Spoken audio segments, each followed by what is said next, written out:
My little sister turned me into our violent dad after I protected her from his methods, so I tore our family apart. 6 months later, he sent a man to teach me a lesson. My father was the kindest, most chivalrous gentleman I'd ever met, except only in public, because as soon as the doors were closed, he turned into Kim Jong-un. You see, he had these insane rules that didn't even make any sense, yet me, my mother, and my 4 other siblings were forced to follow them. We couldn't speak at the dinner table unless we were spoken to first. None of our rooms had any doors, other than his bedroom and office, of course. We had to greet him with a hug and a kiss on the cheek, LOL, as soon as he walked in the door. And if we broke his rules, it's not like he'd hit us or anything. He'd just force us to hold a wall sit position until our faces turned so red we couldn't hold it anymore. Or if he was in a good mood, he'd sit us down at the table in front of the entire family. There, we had to present a slideshow of why we were such disappointments, with a minimum of 10 examples, and each family member had to contribute too. But I never really thought it was that bad, because whenever I brought it up to my mom or siblings, they'd always just say, at least he doesn't hit us. But there was one rule that he never had to punish us for breaking, because none of us dared to go near it, and that was to never ask about his work, like ever. I don't even think our mom even knew what his job was, because he worked from home but rarely had his laptop open. And every day there were sleazy businessmen walking in and out of our home. They all looked the same: Eastern European, gold chain around their necks, big dark sunglasses. Sometimes I could hear them laughing, but other times my dad would be barking orders at them in a language I couldn't understand. All I really knew was that it paid the bills, and we never struggled with money. Before I continue the story, you should probably know that I'm the second youngest child, and the youngest is my sister. We'll call her Soso, who was 6 years younger than me. Soso was the only one in my family I actually liked. During the slideshow punishments, she wouldn't take the opportunity to laugh at me or try and make me cry. Instead, she would say as little as possible. She had the type of heart that was impossible to turn evil. I always swore to myself that no matter what, I would always protect her. I never knew how much that promise would ruin my life, because one day, when she was 10, she broke the forbidden rule. We were sitting around the table in silence when she spoke. "Daddy, can I help you with work one day?" My spine stiffened. I didn't even look up, just focused on twirling the peas around my plate with my fork. "You don't need to know." My dad's voice was stern, like it was a warning. "But Daddy, I never get to see you, and I'm good at organizing." Suddenly, my dad aggressively sat up from his chair so hard it fell over. But instead of dragging her to the corner and forcing her to hold the infamous wall sit, he just walked away. I was even more scared than Soso and was watching her with intense tunnel vision. Soon, my dad stomped back in with what looked like a black leather belt in his hand. My body processed what was going on before my brain did. I immediately wrapped myself around her, and the first hit landed on my back. This made my dad 10 times angrier, and he used his strength to pull us apart and lock me outside. I was forced to watch through the window as Soso was helplessly wailed on, and none of my other siblings even did anything. They just retreated to their rooms and made sure not to get in my dad's way. With each hit, I felt my heart grow colder, and that's when I checked the time. It was 4 p.m. on a Thursday, which meant the CPS office would still be open. I called them and quickly blurted out everything I could think of. The woman on the other side seemed extremely concerned, and I begged her to make sure that the claim stayed anonymous, that she didn't expose it was me. She promised she would, and the next morning I woke up to my dad answering the door to the social worker. Well, he plastered on his gentleman-like persona, and within 2 minutes she had given my name and that I had called yesterday. There were a few seconds of silence after she said it, the kind that you could only pick up on if you were looking out for it. "Ha ha ha ha," my dad pretended to laugh. Sometimes kids can get so confused. This made her laugh too, and instead of taking any other necessary action, she drove away. What happened next is something I have no interest in remembering or describing, but that night I spent hours crying. My entire body was vibrating with pain. I think it was 2 a.m. when Soso came to visit me. I thought she was going to hug me, but no. "You shouldn't have betrayed Daddy," was the only thing she whispered before walking out. That was the day my home went from North Korea to Germany in the 1940s. Me and Soso used to break rules together in secret, but now she was telling on me for everything. My older siblings started wailing on me when my dad was too tired to, sometimes for no other reason than they just felt like it, and I let them, because once I was done, everyone would regret how they treated me. After Soso's betrayal, I basically shut down. I stopped talking to everyone in the house unless absolutely necessary. What was the point? I'd tried to do the right thing, and it had completely backfired. My back was covered in welts from the belt, angry red lines that stung whenever my shirt rubbed against them, and my own sister, the one person I thought I could trust, had turned on me. The betrayal hurt worse than any physical pain my father could inflict. I started started spending most of my time in the basement, pretending to fix an old bike I'd found in the garage. My dad didn't care as long as I was out of his sight. The basement was cold and damp, with concrete walls that sweated moisture and a persistent smell of mildew, but it became my sanctuary. No one bothered me there. While I tinkered with the rusty chain and flat tires, methodically cleaning each gear and spoke, I was actually documenting everything that happened in our house. I couldn't keep a journal. My dad had burned all my notebooks after the CPS incident, making me watch as the pages curled and blackened in the backyard fire pit. So I started taking photos of our injuries whenever I could do so safely. I used an old phone I'd found in the basement and kept hidden. I also recorded audio whenever possible, capturing my father's rages and threats. For backup, I carved key dates and events into the wood under the basement stairs with an old screwdriver. June 15th, Dad hit Brian with belt for coming home 10 minutes late. June 18th, Natalie locked in closet for 3 hours for talking on phone too long. June 20th, Mom's eye bruised, says she fell. The wood carvings weren't my primary evidence, but they served as a timeline I could reference when organizing my digital proof. I knew someday these records would matter. I just had to survive long enough to use them. My silence really bothered my dad. He was used to breaking us down verbally, making us cry and beg for forgiveness. My new silent treatment strategy took that power away from him. I could see it in the way his jaw tightened whenever I passed him without speaking, in the way his eyes followed me with growing frustration. So he made a new rule specifically for me. Before every meal, I had to stand up and recite one thing I was grateful to him for. If I refused, I didn't eat. The first time he announced this rule, everyone stared at me, waiting to see what I'd do. The dining room felt suffocating, the tension thick enough to cut with a knife. I was starving. They'd been limiting my food as punishment, but the thought of thanking him for anything made me want to vomit. I stood up slowly, my chair scraping loudly against the floor, looked him dead in the eye, and said in a monotone voice, "I'm grateful you haven't killed us yet." Then I walked out without eating, my stomach growling in protest, but my dignity intact. I went 3 days without a proper meal before hunger won out. At the next dinner, I stood and mumbled, grateful for the roof over my head. My dad smiled, that smug smile of his, the one that made his eyes crinkle at the corners while remaining completely cold, thinking he'd won. But inside, my mind was sharpening like a blade against a whetstone. I played along on the outside while plotting on the inside. One afternoon, while everyone was out of the house except Soso and me, I noticed her sneaking toward our dad's office. This was strictly forbidden territory. Even my mom wasn't allowed in there without permission. The heavy oak door was usually locked, but today it stood slightly ajar. I quietly followed and watched through the air vent as she opened his desk drawer and took something out. It was a photo. She stared at it for a long time, her small fingers tracing the edges, then tucked it into her pocket and left. Later that day, I followed her to the bathroom and waited until she left. I checked the trash can and found the photo crumpled up at the bottom. It showed a woman who looked a lot like my mom, but younger, with a small child on her lap. Both were smiling, genuine smiles that reached their eyes, not the practiced ones we put on for family photos. I recognized the woman as our Aunt Grace, my mom's sister who no one ever talked about. I'd only seen her once when I was very young, and after that, her name was never mentioned in our house. It was as if she'd been erased from our family history. I started watching Soso more closely after that. I noticed something interesting. When she thought no one was looking, she didn't watch our father with the loyalty and adoration she pretended to have. Instead, her eyes followed him with fear, real, genuine fear. It hit me then that she hadn't betrayed me because she loved him more. She'd done it because she was terrified of him. He'd manipulated her, probably rewarded her for turning on me with small privileges and rare affection, then emotionally abandoned her once she was no longer useful. I knew that feeling too well. We'd all experienced it at some point, that brief moment of being the favorite before inevitably disappointing him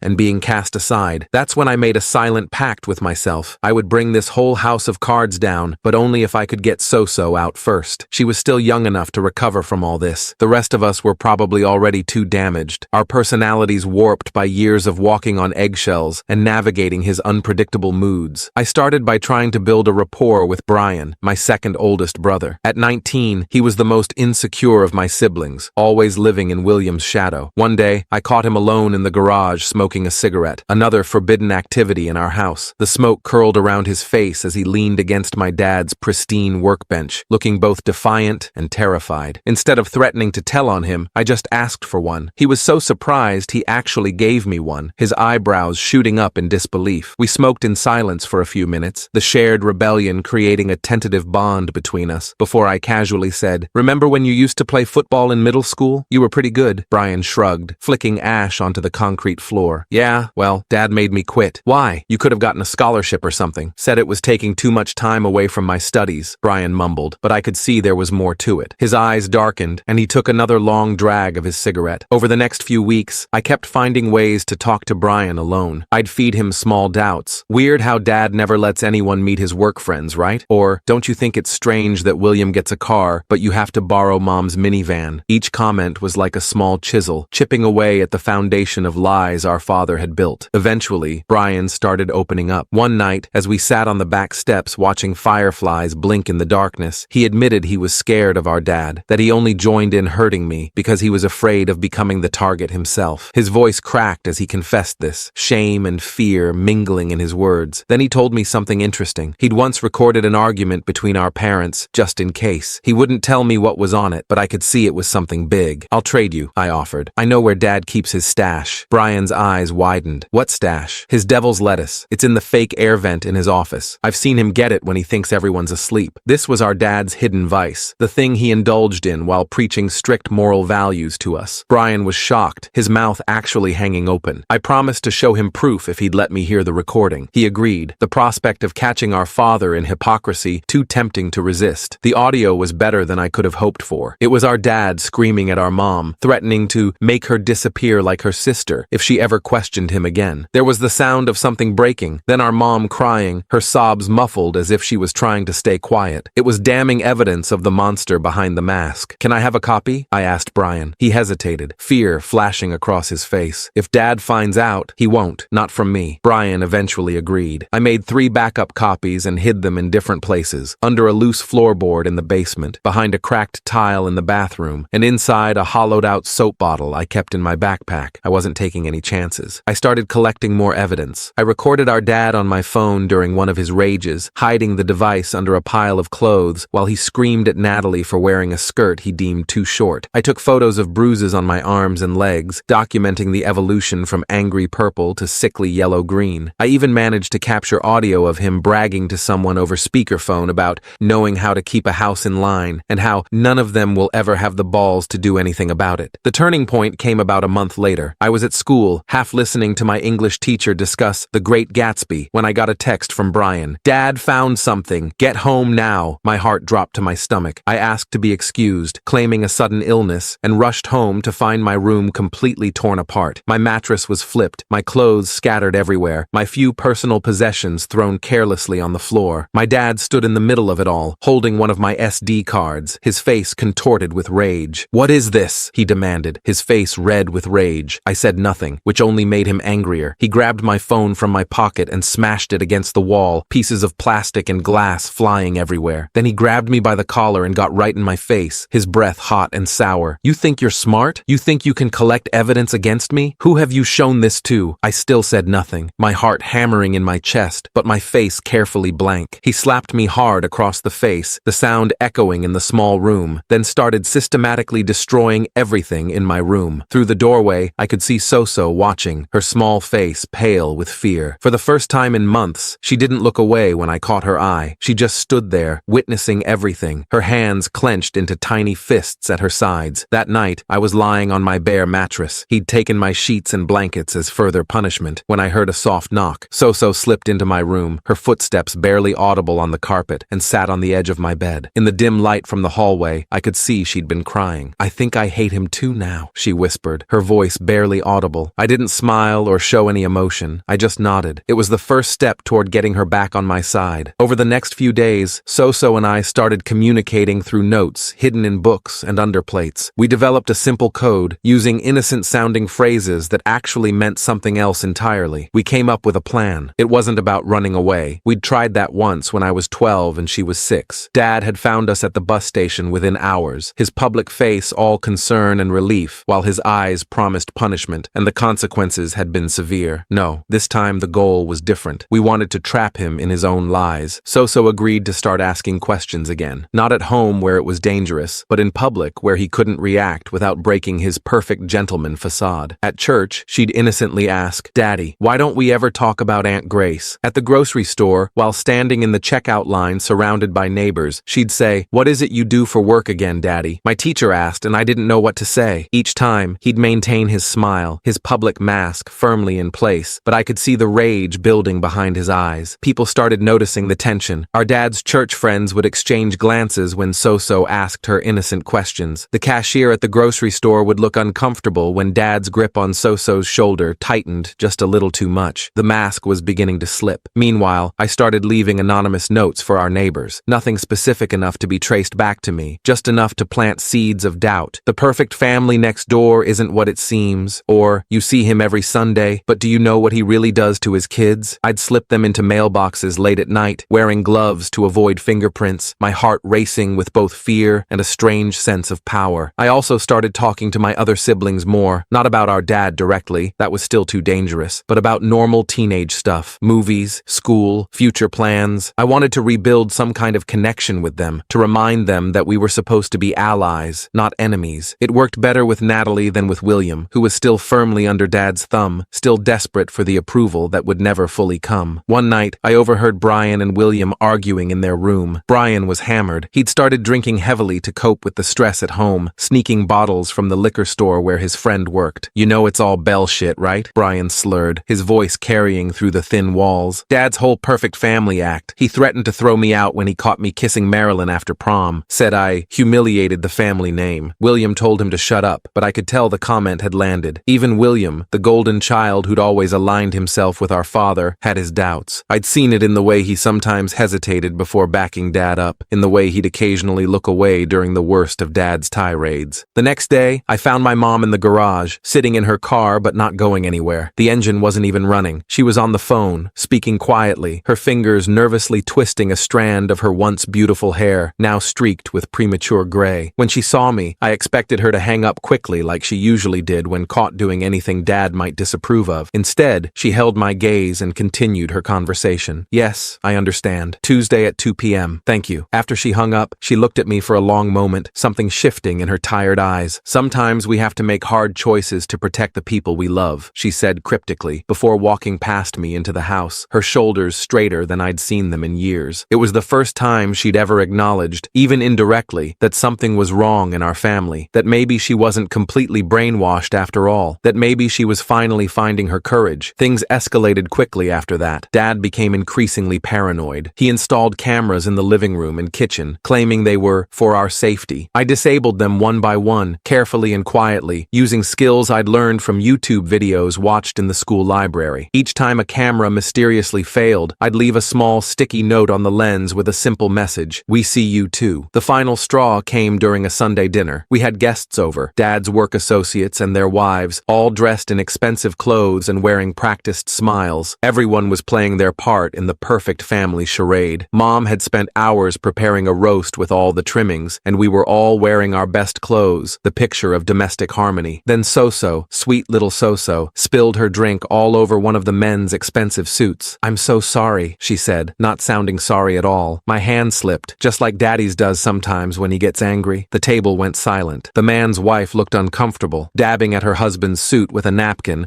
while avoiding eye contact with anyone. Dad's face turned that dangerous shade of red I knew too well. "Kids say the darndest things," he laughed, but it sounded hollow, strained. "So-So, why don't you go help your mother in the kitchen?" "But I haven't told them about the secret room yet," So-So continued innocently, her eyes wide with fake naivety. "The one in your office where you keep all the—" Dad stood up so quickly, his chair fell backward with a loud crash. "That's enough!" he shouted, his perfect mask completely shattered. The guests looked shocked. Dad never raised his voice in public, ever. It was one of his unbreakable rules. Appearances must be maintained at all costs. "I think we should go," one of the men said, standing up and motioning to his wife. The others quickly followed suit, murmuring awkward excuses as they gathered their things. After they left, Dad was livid. He grabbed So-So by the arm and started dragging her toward his office, his fingers digging into her small arm hard enough to leave bruises. I knew what was coming, the belt, or worse. But before he could get her through the door, Brian stepped between them. "Let her go," Brian said, his voice steady despite the fear I could see in his eyes. "Get out of my way," Dad growled, his voice low and dangerous. "No," Brian said simply. Dad looked around at all of us. Mom had come in from the kitchen, wiping her hands on her apron, her face pale but determined. Natalie stood in the corner, her arms wrapped around herself. Even William looked uncomfortable, shifting his weight from foot to foot. For the first time, Dad was facing united resistance. He released Soso's arm and stormed out of the house. We heard his car screech out of the driveway, the tires leaving black marks on the concrete. That night, we had a family meeting, the first real one ever. We gathered in the living room, the space feeling different without Dad's oppressive presence. Mom admitted she'd been talking to a lawyer about divorce options. Brian played his recording for everyone. I showed them my documentation, the photos, recordings, and the timeline I'd carved under the basement stairs. Natalie confessed she'd been saving money from her part-time job, planning to escape as soon as she turned 18. Even William admitted Dad had hit him once when no one else was home. We stayed up late, talking honestly for the first time in years, the words pouring out of us like water from a broken dam. The next morning, Dad still hadn't come home. Mom called a locksmith to change all the locks. She also called her sister Grace, who apparently had been trying to reconnect for years, but Dad had prevented it. 2 days later, Dad finally showed up with police officers, claiming we'd locked him out of his own house, but Mom was ready. She showed the officers the photos of our injuries, played Brian's recordings, and explained the situation calmly. The officers advised Dad to leave peacefully and handle it through proper legal channels. As he was leaving, I caught his eye. For a moment, I saw something I'd never seen before. Fear. He was afraid of me, of what I knew, of what I could prove. "This isn't over," he said quietly as he walked past me. "You're right," I replied. "It's just beginning." I wish I could say everything got better immediately after that, but real life doesn't work that way. Mom filed for divorce. Dad hired an expensive lawyer and tried to paint her as unstable. He claimed all our evidence was fabricated. He even tried to get custody of Soso, knowing she was the one we all wanted to protect most. But he underestimated how much we'd all changed. Mom wasn't the scared, submissive woman she'd been. Brian and William testified about the abuse they'd witnessed and experienced. Natalie shared her journals documenting years of psychological torture, and I presented my digital evidence, the photos and audio recordings, along with the carved timeline from under the basement stairs. Most importantly, Soso stood up in court and told the truth about everything, how Dad had manipulated her into betraying me, how he'd promised to love her more if she reported on everyone else, how he'd then abandoned her emotionally when she was no longer useful. Dad's perfect mask crumbled completely under the weight of all that truth. The judge granted Mom full custody of all minor children and a restraining order against Dad. It's been 6 months since then. We're still dealing with the aftermath. Mom's in therapy, and so are all of us kids. We moved to a smaller house across town, away from the memories. Soso and I are rebuilding our relationship. It's not perfect. I still have moments where I remember her betrayal, but we're getting there. She leaves me little drawings under my pillow sometimes, her way of saying sorry. Brian stopped drinking and started community college. William is learning how to exist without Dad's approval driving his every decision. Natalie is applying to colleges out of state, excited to start fresh somewhere new. As for me, I still have nightmares. I still flinch at loud noises. I still have trust issues that will probably take years to work through. But for the first time in my life, I'm not afraid all the time. I can speak at the dinner table without permission. I have a door on my bedroom that I can close whenever I want. Small freedoms that most people take for granted, but to me, they're everything. Last week, I finally fixed that old bike in the basement. I rode it around the neighborhood, feeling the wind on my face, going wherever I wanted. No rules, no punishments, no fear. I'm not healed or whatever, but I'm free, and right now, that's enough. I finally fixed that old bike in the basement. I took it out for a ride around the neighborhood, feeling the wind on my face. No rules, no punishments, no fear. It felt amazing, like I was actually free for the first time in my life. But that freedom didn't last long. 3 days later, I was riding home from school when a black SUV pulled up beside me. The window rolled down, and there was my dad, looking exactly the same except for dark circles under his eyes. "Get in," he said. Not yelling, not threatening, just calm. That scared me more than if he'd been screaming. I pedaled faster, my heart pounding in my chest. The SUV kept pace beside me, not speeding up, just following. When I turned down our street, it drove straight ahead. I rushed inside, locked the door, and called my mom at work. "He's back," was all I needed to say. Mom came home early. She called the police, but they said they couldn't do anything unless he actually violated the restraining order. Seeing me on a public street wasn't technically a violation. They suggested we document any contact and call immediately if he showed up at our house. That night, we had another family meeting. Mom looked tired but determined. "I don't want anyone going anywhere alone for a while," she said. "Buddy system, okay?" We all nodded. Even William, who'd been trying so hard to be independent lately, didn't argue. For the next week, everything was quiet, too quiet. I kept expecting something to happen, for Dad to show up at school,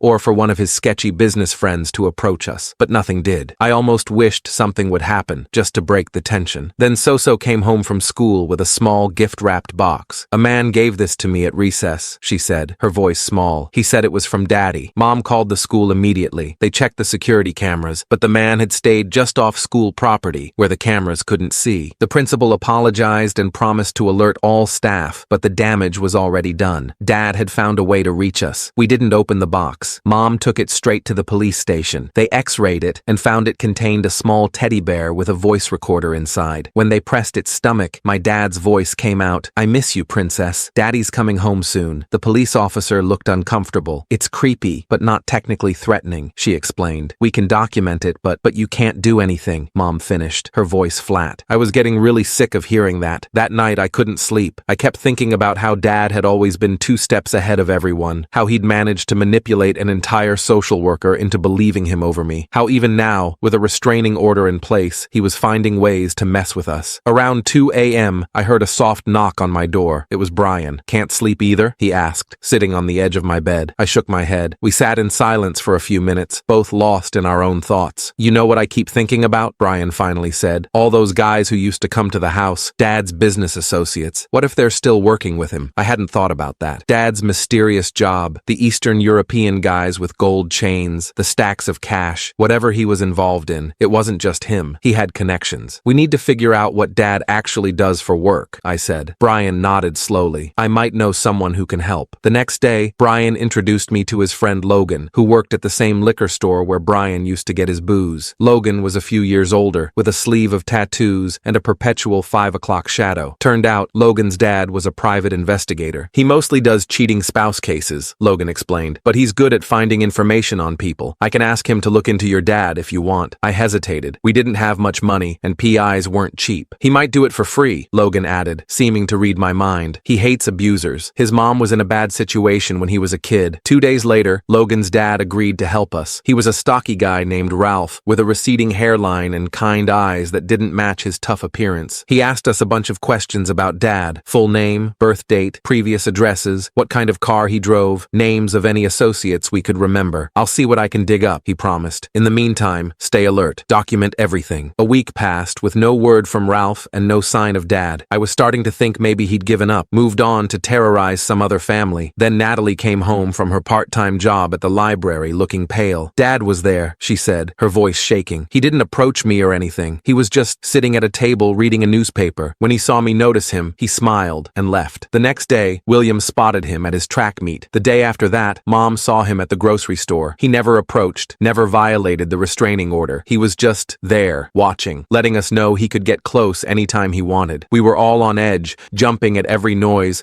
checking over our shoulders constantly. Mom started talking about moving to another state, maybe staying with Aunt Grace for a while. I wasn't opposed to the idea, but something told me running wouldn't solve our problem. Dad would just follow us. Then Ralph called. He wanted to meet in person, said he had information he couldn't share over the phone. We met him at a diner across town, away from our usual hangouts. "Your father's into some shady stuff," Ralph said without preamble, sliding a folder across the table to my mom. "Money laundering mostly. He takes cash from some Eastern European guys, probably substance money, though I couldn't confirm that, and runs it through a series of shell companies. Makes it look legitimate." Mom's hands trembled as she opened the folder. Inside were photos of Dad meeting with various men, documents showing company names I didn't recognize, and printouts of bank statements with large deposits and withdrawals. "Is this enough to get him arrested?" Mom asked. Ralph shook his head. "Not on its own. This is circumstantial. You'd need hard evidence, documents with his signature, recordings of him discussing the transactions. And even then, these guys have expensive lawyers." I felt deflated. We finally knew what Dad did, but it didn't help us. "There's something else," Ralph added, his voice lowering. "Your dad's been making calls to a guy with a record for violent offenses. 3 calls in the past week." Mom went very still. "You think he's hiring someone to hurt us?" "I think you should be careful," Ralph said, "and maybe consider that moving out of state idea sooner rather than later." That night, we started packing. Mom called Aunt Grace, who immediately offered her guest house. We'd leave in 3 days, as soon as Mom could get time off work. In the meantime, we implemented even stricter safety measures. No one went anywhere alone. All doors and windows were double-checked before bed. We even took turns staying awake at night, keeping watch. On the second night, it was my turn to stay up. Around 3 a.m., I heard a noise from the backyard, a soft scraping sound, like someone trying to be quiet, but not quite managing it. I woke Brian without making any noise, just a hand over his mouth and a finger to my lips. He understood immediately, grabbing the baseball bat he'd started keeping under his his bed. We crept to the window and peered out. In the dim glow of the security light, I could see a figure by our back door, fiddling with the lock. It wasn't Dad. This guy was bigger, burlier. One of his business associates, maybe. Or the guy with the violent record that Ralph had mentioned. Brian called 911 while I woke everyone else. We huddled in Mom's room, the door barricaded with her dresser, listening to the sounds of someone trying to break in. The minutes stretched like hours as we waited for the police. I held so close, feeling her small body trembling against mine. Finally, we heard sirens. The noise at the back door stopped abruptly, followed by the sound of running footsteps. By the time the police arrived, the intruder was gone. The officers took our statement and looked at the back door, which had several fresh scratches around the lock. They promised to patrol our street more frequently, but said the same thing they always did. Without catching someone in the act, there wasn't much they could do. We left for Aunt Grace's the next morning, not even waiting for Mom's time off to be approved. She called her boss from the road, explaining the situation. We drove straight through, stopping only for gas and bathroom breaks, constantly checking to make sure we weren't being followed. Aunt Grace lived in a small town about 6 hours away. Her house was at the end of a long driveway, surrounded by trees, with a separate guest house in the back. It was peaceful, isolated, safe. For the first time in weeks, I felt like I could breathe. We stayed there for almost a month. Mom found a job at a local doctor's office. We enrolled in the local schools. Slowly, we started to relax, to believe that maybe we really had escaped. Then one evening, as we were all having dinner with Aunt Grace, headlights swept across the front windows. A car was coming up the driveway. "Are you expecting anyone?" Mom asked Grace, her voice tight with fear. Grace shook her head, already moving to lock the front door. We all froze, listening to the sound of a car door slamming, then footsteps on the porch. The doorbell rang, followed by a knock. "I know you're in there," called a voice that wasn't my father's. "I just want to talk." Brian peered through the curtains, then let out a breath. "It's Ralph," he said. We let him in, all talking at once, asking how he'd found us, why he was here. "Your dad's been arrested," Ralph said once we quieted down. "Thought you'd want to know." It turned out that after we left, Ralph had continued digging into Dad's business dealings. He'd found enough evidence to take to the FBI, who'd been investigating the Eastern European guys for years. They'd set up a sting operation,